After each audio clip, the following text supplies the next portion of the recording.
ഭീഷണി പ്രസംഗവുമായി Trinamool Congress coordinator PV Anwar തന്നെയും UDF പ്രവർത്തകരെയും ആക്രമിക്കാൻ ശ്രമിച്ചാൽ വീട്ടിൽ കയറി അടിച്ച് തല പൊട്ടിക്കുമെന്ന് PV അൻവർ. നിലമ്പൂർ ചുങ്കത്തറയിലായിരുന്നു ഭീഷണി പ്രസംഗം.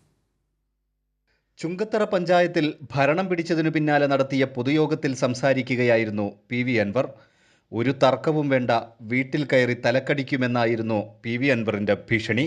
വീട്ടിൽ കയറി അടിച്ച് തല പൊട്ടിക്കും, തടിക്ക് ബോധമുണ്ടായിക്കൊള്ളണം, അതിനൊരു തർക്കമില്ല. അപ്പൊ വളരെ സ്നേഹത്തോട് കൂടിയിട്ടേ എനിക്ക് ഇവരെ മദ്യം കൊടുത്തു വിട്ട നേതാക്കന്മാരോട് ഒരു ചെറിയ സൂചന, അഭ്യർത്ഥന പറയാം. ഞങ്ങൾ ഈ മദ്യം കൊടുത്തു വിട്ടും മയക്കുമരുന്ന് കൊടുത്തു വിട്ടും UDFന്റെ പ്രവർത്തകരെയും എന്റെ നെഞ്ചത്തേക്കും പറഞ്ഞു വിട്ടാൽ അവരതിന്റെ തൊഴിലാളികളാ, നമുക്കറിയാം. വീട്ടിൽ കയറി അടിച്ച് തല പൊട്ടിക്കും, തടിക്ക് ബോധമുണ്ടായിക്കൊള്ളണം, അതിനൊരു തർക്കമില്ല. മദ്യവും മയക്കുമരുന്നും കൊടുത്ത് പ്രവർത്തകരെ വിടുന്ന CPIM നേതാക്കൾക്കുള്ള സൂചനയാണിത്. ഒളിച്ചുനിന്ന് രാഷ്ട്രീയ പ്രവർത്തനം നടത്താൻ പഠിച്ചിട്ടില്ലെന്നും അൻവർ ഭീഷണി മുഴക്കി.